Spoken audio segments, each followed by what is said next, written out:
Hello everyone, welcome back to our channel. तो आज की वीडियो बहुत ही खास और बहुत ही इम्पोर्टेंट होने वाली है आप सभी स्टूडेंट्स के लिए। तो आज हम देखेंगे कि सीटेट क्या है, क्या चाहिए इसमें योग्यता, क्या होता है इसका एग्ज़ाम पैटर्न, कौन कंडक्ट कराता है इसको। तो ये सारी चीज़ें हम आज डिस्कस करेंगे। तो ये वीडियो अंत तक देखिएगा, आपको इससे संबंधित जितनी भी जानकारी है वो आपके एग्ज़ाम में और आपके सीटेट में आपको बहुत हेल्प करेंगी। तो चलिए स्टार्ट करते हैं। पहले समझते हैं सीटेट का फुल फॉर्म, है ना। हमें पता होना चाहिए ना सीटेट कहते किसे हैं। देखो, सी से हो गया सेंट्रल, सेंट्रल मतलब केंद्र। टी से हो गया टीचर, टीचर मतलब शिक्षक। ई से हो गया एलिजिबिलिटी, यानी एलिजिबिलिटी मतलब योग्यता। और टी से क्या हो गया टेस्ट मतलब परीक्षा, यानी जो केंद्र टीचर योग्यता परीक्षा होती है उसी को बोला जाता है सीटेट। अब बात करते हैं जो सीटेट की परीक्षा है वो कौन कंडक्ट कराता है। तो ये कंडक्ट कराता है central board of secondary education. कौन कंडक्ट कराता है? Central board of secondary education. तो इसको बोलते हैं सीबीएसई। कौन कराता है? सीबीएसई कराता है। जो भी आपकी सीटेट की परीक्षा होती है उसको सीबीएसई कराता है, यानी जिसका फुल फॉर्म है सेंट्रल बोर्ड सेकेंडरी एजुकेशन बोलते हैं इसको। ठीक है।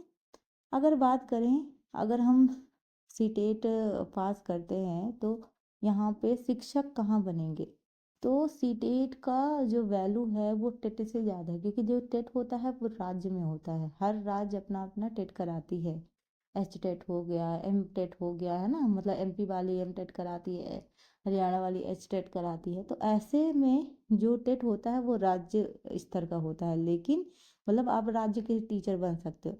लेकिन जो आपका सीटेट है, ठीक है, उसमें आप राज्य के साथ साथ, ठीक है, राज्य यानी स्टेट गवर्नमेंट के साथ साथ सेंट्रल गवर्नमेंट के भी टीचर बन सकते हो।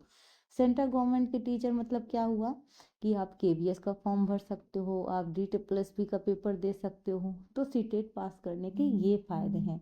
और सीटेट इम्पॉर्टेंट भी है क्योंकि आप ऑल जगत में जा सकते हो ना, पूरी तरीके से अपने स्टेट तक सीमित नहीं हो। आप सेंट्रल में भी आप कर सकते हो, वहाँ पे भी आप टीचर बन जाओगे, शिक्षक बन जाओगे।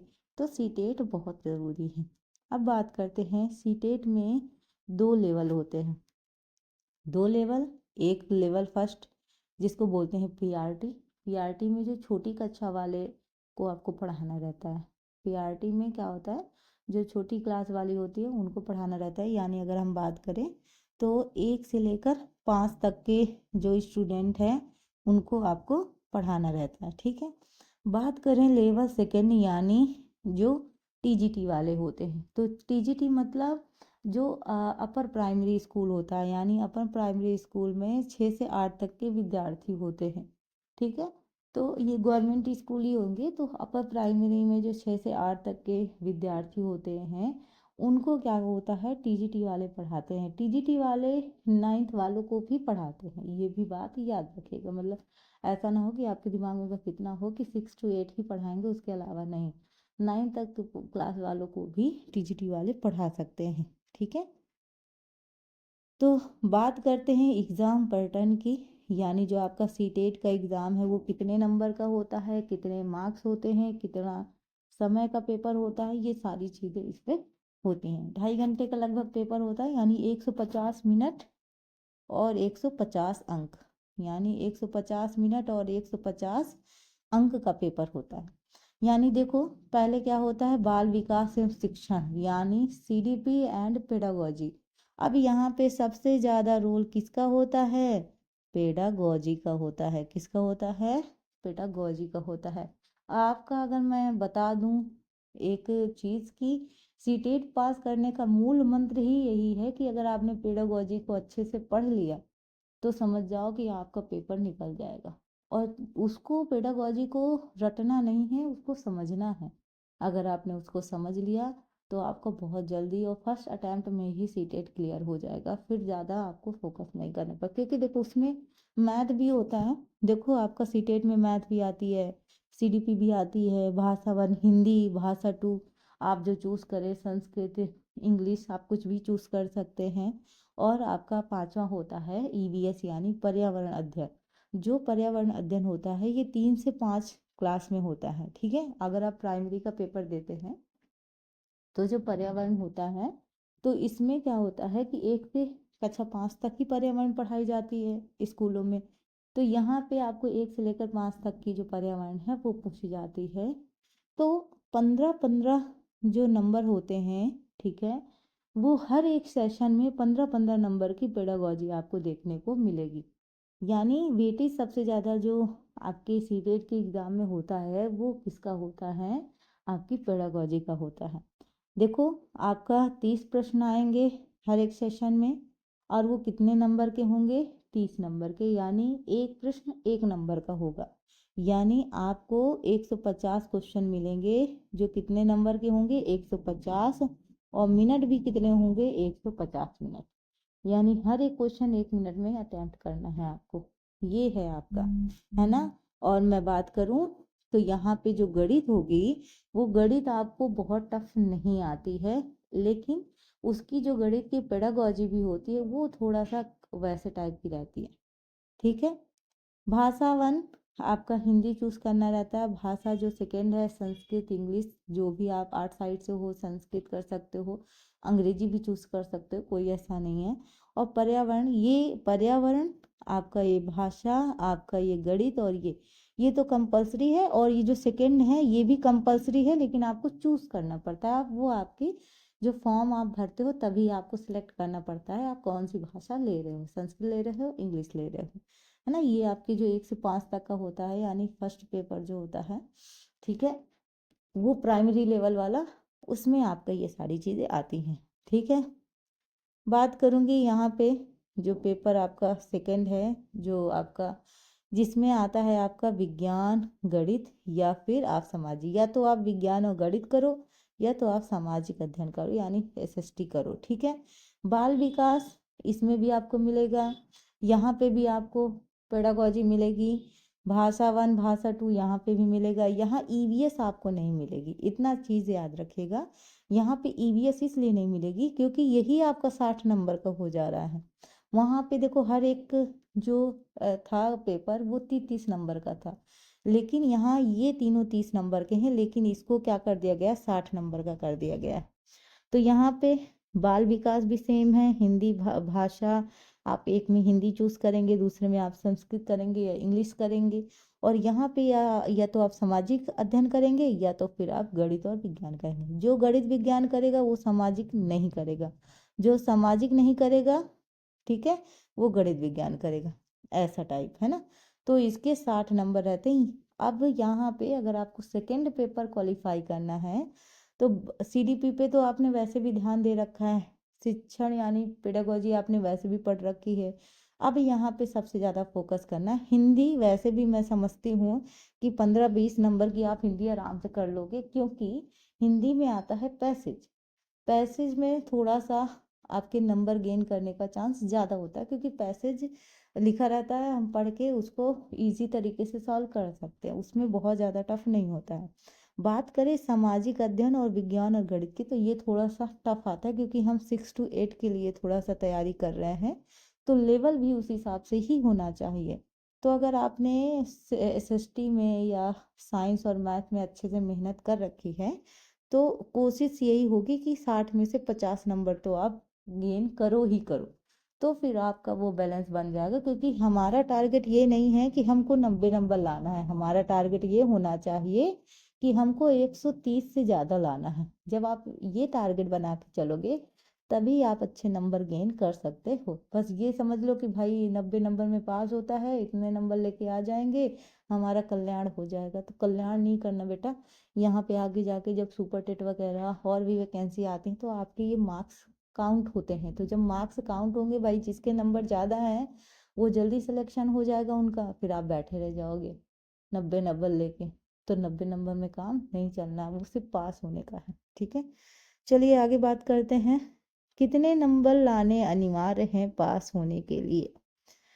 तो कैटेगरी वाइज है ये नंबर, क्योंकि यहाँ पे देखो जर्नल के 60% होने चाहिए, यानी अगर आपने 90 नंबर लेके आए तो आप पास हो जाएंगे, अदरवाइज नहीं। अब मैं यहाँ पे बताती हूँ, जब मैंने फर्स्ट टाइम पेपर दिया था तो यहाँ पे मेरे आए थे स्टार्टिंग में, क्योंकि मैं टीचिंग भी कर रही थी उसके बीच में। मेरा इतना, क्योंकि मैंने बहुत ज़्यादा यूट्यूब पे डिपेंड नहीं थी ना, मेरे पास फ़ोन भी वैसा वाला नहीं था। स्टार्टिंग में बहुत छोटा सा फ़ोन था जिसमें मैं वीडियोस भी नहीं देख पाती थी, तो मैंने बुक से ही जितना स्टडी किया था मतलब यही जो प्रैक्टिस वगैरह होती है इसी को किया था। तो 89 आए थे। और सच बता रही हूँ, 89 में इतना दुख होता है, इतना दुख होता है, या तो तुम बहुत कम आ जाओ या तो तुम 90 आ जाते। अब 89 आया था तो इसमें इतना बुरा लगा, हे भगवान, एक नंबर दे देते तो तुम्हारा क्या बिगड़ जाता, एक नंबर दे देते तो शायद मैं पास हो जाती। ये विचार हर किसी के पास होता है। ऐसा नहीं कि मैं आपको पढ़ा रही हूँ तो मैंने पहले से ही अचीवमेंट हासिल कर ली होगी, ऐसा नहीं होता है। मैं भी अपने इंटर में टॉप थी, लेकिन कहने का मतलब ये थोड़ा ना होता कि हम हर जगह टॉप ही करेंगे, है ना, हर जगह हमारा मार्क्स अच्छा ही आएगा। तो जब फिर मैंने सेकेंड टाइम अच्छे से सिलेबस वगैरह स्टडी किया, हिमांशी मैम की वीडियो वगैरह देखी, तो मुझे थोड़ा सा रियलाइज़ हुआ कि हाँ, अब ये चीज़ें मैटर करती हैं। मतलब मैंने फिर पेडागोजी में ध्यान दिया, और पेडागोजी में ध्यान दिया तब फिर मेरे 90 मार्क्स से ऊपर आए, मतलब बहुत फिर अच्छा स्कोर आया। तो वो जो चीज़ होती है वो पहली बार में चीज़ें नहीं समझ में आती, लेकिन अब आपके पास इतनी सारी यूट्यूब में देखिए, इतने सारे अच्छे अच्छे लोग आपको अच्छी अच्छी जानकारी हासिल देते हैं, ताकि आप और बेहतर तरीके से चीज़ें कर पाओ, है ना। आपको सारे मटेरियल भी उपलब्ध हो जाते हैं, बस आपको स्वयं से मेहनत करने की ज़रूरत होती है। बाकी सारा मेहनत तो आपके टीचर ही करते हैं, है ना। तो इतनी मेहनत तो आप कर ही सकते हो अचीवमेंट लेने के लिए, है ना। अब बात करें एससी, ठीक है, 55% ओबीसी वालों के लिए भी इतना ही है, यानी 82। एससी एसटी ओबीसी सबके लिए 82 मार्क्स लाने ज़रूर है। यहाँ केवल जनरल के लिए 90 नंबर हैं, बाकी सबके लिए 82 अगर आप नंबर लेके आ जाते हो तो आप पास हो जाओगे, ठीक है। अब यहाँ बात करते हैं, क्या सीटेट में निगेटिव मार्किंग है या नहीं। तो फिलहाल अभी तक तो नहीं, अभी तक निगेटिव मार्क नहीं, मतलब कोई भी अगर आप क्वेश्चन गलत करते हो तो उसमें आपके मार्क्स नहीं कटेंगे। लेकिन आने वाले फ्यूचर को किसी ने नहीं देखा है। अगर आप इस उम्मीद में बैठे हो कि अभी तक तो निगेटिव मार्किंग नहीं हुई है, आगे भी नहीं होगी, तो भविष्य ना हमने देखा ना आपने देखा। तो इसलिए जो आपको अभी समय मिला है, जहाँ अभी निगेटिव मार्किंग नहीं, अभी तो आप बिंदास हो के पूरे क्वेश्चन अटेम्प्ट करके आते हो। कल को अगर निगेटिव मार्किंग हो गई तो जो बिंदास होके क्वेश्चन हल करके आते हो ना भाई, गलत होगा सही होगा कुछ तो मिलेगा, वो फिर आगे जाके टेंशन बढ़ जाएगी कि सीटेट एग्ज़ाम पास करना भी डिफ़िकल्ट हो जाएगा। तो इसलिए जो अभी समय मिला है जुलाई के लिए, अगर आप तैयारी कर रहे हैं तो अच्छे तरीके से करिए, ताकि आपका फर्स्ट टाइम में ही निकल जाए, ठीक है। बस ये मत कहा करिए कि पहली बार देखते हैं, ट्राई करते हैं, ट्राई करने में क्या जाता है, ट्राई भी करो लेकिन ढंग से करो, है ना। चलो नेक्स्ट बात करते हैं, क्या योग्यता चाहिए, क्या क्राइटेरिया है, यानी डिप्लोमा डिग्री वगैरह कुछ होनी चाहिए कि नहीं। यहाँ बात करूँगी, 2 साल का बीएड होना चाहिए या डीएलएड होना चाहिए। आप बीएससी आप किए हो, ग्रेजुएशन किए हो, बीए वगैरह किए हो, सारे स्टूडेंट इस फॉर्म को भर सकते हैं। वो बीएससी भी ग्रेजुएशन ही होता है, ठीक है। बस आपका बीएड या डीएलएड होना चाहिए। यहाँ एक क्वेश्चन बनता है एनआईओएस वालों का।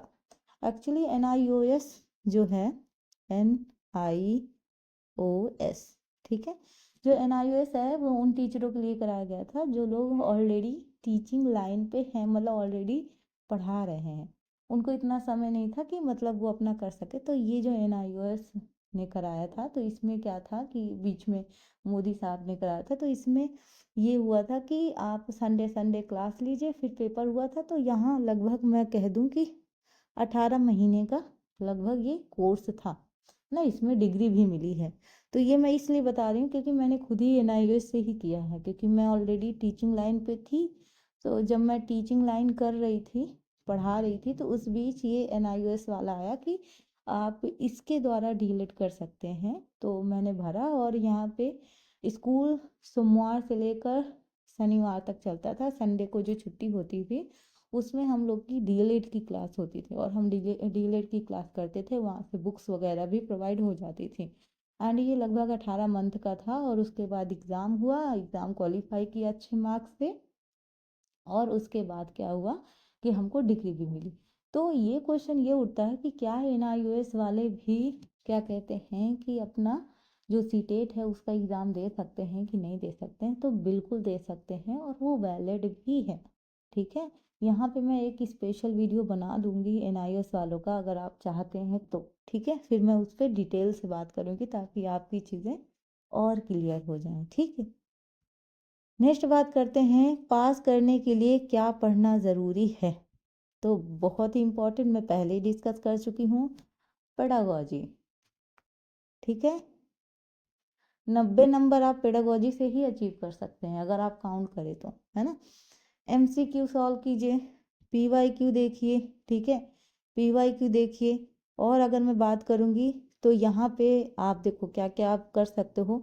ईवीएस पढ़ो। ठीक है, ईवीएस पढ़ो तो आप एनसीईआरटी की पढ़ो। ठीक है, एनसीईआरटी 3 से 5 तक की आती है आपकी ईवीएस। ठीक है, फिर सीडीपी पे जोड़ दो। सीडीपी देखोगे, सीडीपी आपकी प्राइमरी जूनियर दोनों में आती है। ठीक है, फिर देखो आप इम्पोर्टेंट आपकी पेडागोजी। पेडागोजी के साथ साथ आप पीवाईक्यू बेस्ड क्वेश्चन भी देख लो। ठीक है, इतनी चीज़ें अगर आप कर लोगे तो आपका सीटेट आराम से क्वालिफाई हो जाएगा बिना टेंशन के, विदाउट टेंशन। बट हाँ, थोड़ा बहुत टेंशन लेना चाहिए, क्योंकि अगर आप टेंशन नहीं लेते हो ना तो आप फिर उस पर क्या करते हो, आनाकानी करते हो, फिर चीज़ें सीरियसली तरीके से नहीं करते हो, है ना। लेकिन थोड़ा सा अगर टेंशन रहती है तो हम सीरियस तरीके से चीज़ें करना स्टार्ट करते हैं। तो आज की ये इम्पोर्टेंट क्लास आई होप आपको समझ में आई होगी। जहाँ पे जिस भी चीज़ पे डाउट हो, जो चीज़ आपको नहीं समझ में आई है, वो आप कमेंट्स में पूछ लीजिएगा, मैं उसका आंसर देने की पूरी कोशिश करूँगी।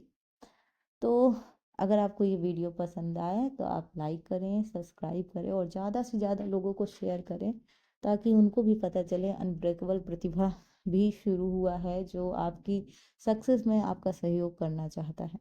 Thank you for watching. Thank you.